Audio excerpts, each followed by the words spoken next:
What is up, guys? It is Wednesday. It's March 30th.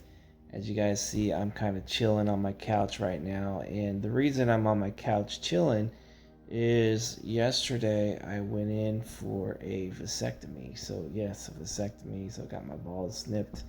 Now that I'm, 44, going to be 45, my wife's 40. We decided that, we really don't have any desire to have any more kids. So basically this decision we made, and so as you can see, I'm recovering. But anyways, I just been on this couch thinking, and obviously this is kind of putting me on the sidelines in regards to my own training. I can't lift for about a week. It's probably going to take me at least 2 or 3 weeks, maybe even 4 weeks to get my lifts back up to speed, since I'm going to be missing a good solid week. And probably the week that I come back, I'm not going to be able to lift heavy. So it's going to take me some time to kind of get myself back. And I'm not really too insecure about that, or fearing that I'm not going to progress, or I'm going to lose muscle or whatever, because I know from past experiences when I've had a little bit of layoffs that I've been able to bounce back fairly quickly. So I know I'll be okay with that. So I have a good sense of security when it comes with that. And I think, when it comes to experience levels in the sport, I think, I remember like as a young, inexperienced bodybuilder that, missing workouts it just really made me feel insecure, like I wasn't going to progress or lose muscle or anything. And now that I'm older and I've been in this training for 30 years, that experience level has a way of curing insecurities, and it really does give you that sense of confidence. And that's one video that I've been wanting to kind of make, is my approach to the sport as a younger athlete, like when I was in my 20s, let's say, compared to now as someone in their mid 40s and with 30 years of training under their belt. And I've been competing since 1993. So my approach to the sport back then was obviously much different than it is now. Like I said, it was just a lot of insecurities, and at times lack of confidence in kind of the approach, like the approach with my training, approach with diet, approach with contest prep, those things, because you really don't know, you haven't gone through the trenches, you never really experienced too much, so you're kind of just always kind of wondering, am I progressing the way I should be progressing? Am I going to be able to compete with other athletes? Am I going to be shredded enough? So those types of things can really get the best of you. And when you're insecure about, those things, sometimes it can really, you can really start making poor decisions. Like your ability to make good, sound decisions is skewed because of the insecurities. But now, as an older athlete who's kind of gone through all these years of experiences, I know what to expect, and it gives you that sense of confidence. Like I know for me now, if whether I have a great workout, an average workout, let's say a below average workout, let's say it's a bad workout, I still know that, whatever work I put in the gym, it's productive. It's going to be, like, what I like to call it is, my physique is like my physique account, like a bank account. So my physique is my physique account, and every rep, every set, regardless if it's a great one, average, or below average, that's like pennies getting deposited into my account. So unless, if I'm not working out, then obviously there's no pennies being deposited. You're not saving your money. So that's why, let's say when I was in my early 20s, mid 20s, whatever, if I had a crappy workout, or let's say I missed a 1 rep max attempt, it would just be like the end of the world. I just felt like, that whole workout sucked. It's just shitty. It doesn't count. I'd beat myself up, feel guilty about it, and the rest of my day would be shitty because of that. But now it's like, if I have a bad workout, I'm just like, you know what? Well, shit, man. I'm just glad that I was able to get in there and train. And especially days like this when I'm laid up on the couch with a swollen nutsack. I can't go out there and train. So right now, I'm still not depressed about it, but I know I'm not depositing pennies.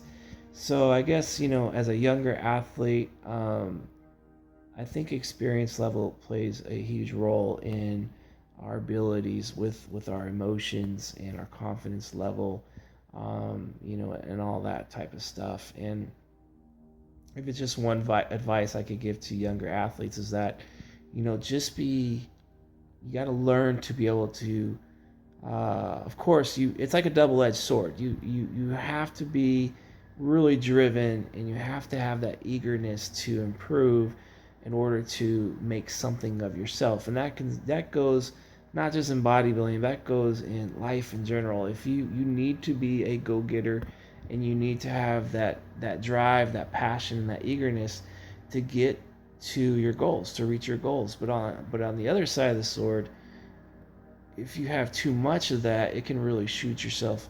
You can shoot yourself in the foot. Maybe you do too much. It can run you into the ground, get you fatigued, and things like that. And it also mentally, if you feel like that you're not doing enough all the time, you can really just basically, it's kind of like a thief of enjoyment, because it just really robs your enjoyment of the sport, because you're never ever satisfied. So I always try to say, like, okay, great workout, average workout, shitty workout. At the end of the day, I still tell myself, you know what, I gotta stop and smell the roses and really appreciate the work that I just put in, because it is, like I said, depositing pennies into your account. So yeah, and I think, again, going back to my approach as a younger athlete, it was always about, trying to, like, one rep maxes, for example. Like, I put so much stock into trying to bench press 300 pounds, or I want to squat 400, or whatever the case may be, that, I, as a bodybuilder especially, like, I realize now as an older athlete versus a younger athlete that, if I hit a 300 pound one rep max, that right there doesn't really, it's putting a penny in my account, but it's not, it's not like I'm saving $1 million on that one rep max. It's actually the work that leads up to that one rep max. So all the many weeks, many months, or however long it took me to hit that 300 pounds, that's what is creating my physique. So all those pennies that were getting deposited prior to that 300 pound one rep max, that's where it's at. So now for me as an older athlete, my juices get flowing when I can actually work with heavier loads over the courses of weeks and months. Like, for example, I just hit my last workout before I got my ball snipped.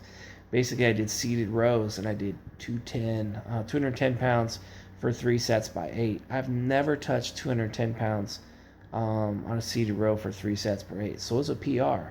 I'm happy about it, but I know that what's going to be more important than hitting it for the first time is working with it for the weeks and months ahead.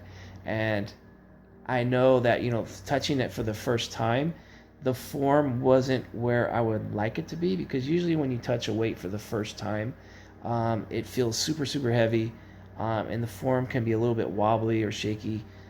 So it could definitely be more efficient. So I know I may have to lower the loads back down and then kind of work my way back to it in order for the form to improve. And when the form improves, and then I'm able to work with 210, let's say, for many weeks and many months moving forward, I know that's the pennies, the important pennies that are going to be building my physique. So I've learned to really, as a bodybuilder, not put so much stock in just, hitting a one rep max. They're nice, and it's like, they're motivating, and I think it's a good tool to have to keep your lifts moving forward. So as a younger athlete especially, I was like, okay, I want to hit this 300 pound bench press.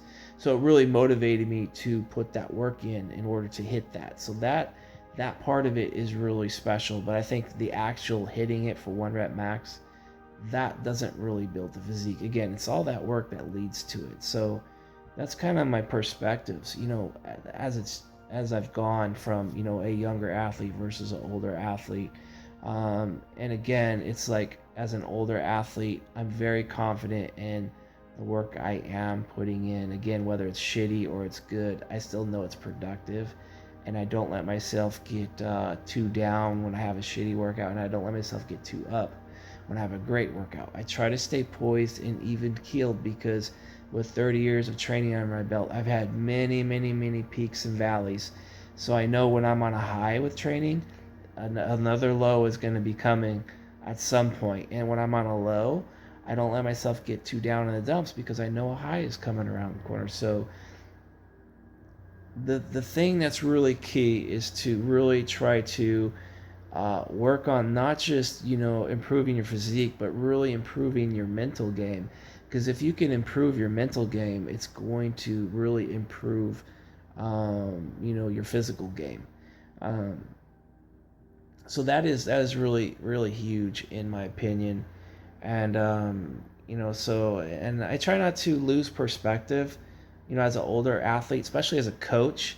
Try not to lose perspective of how I used to think when I was up and coming, because it really does help me to understand younger athletes and try to stay on their level and try to coach them through it, knowing that at one point I was kind of in their shoes.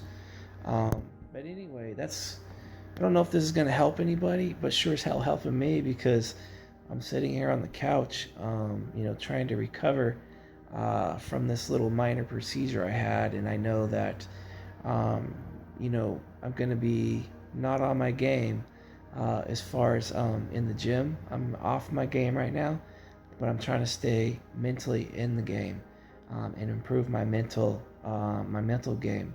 So that's basically it. And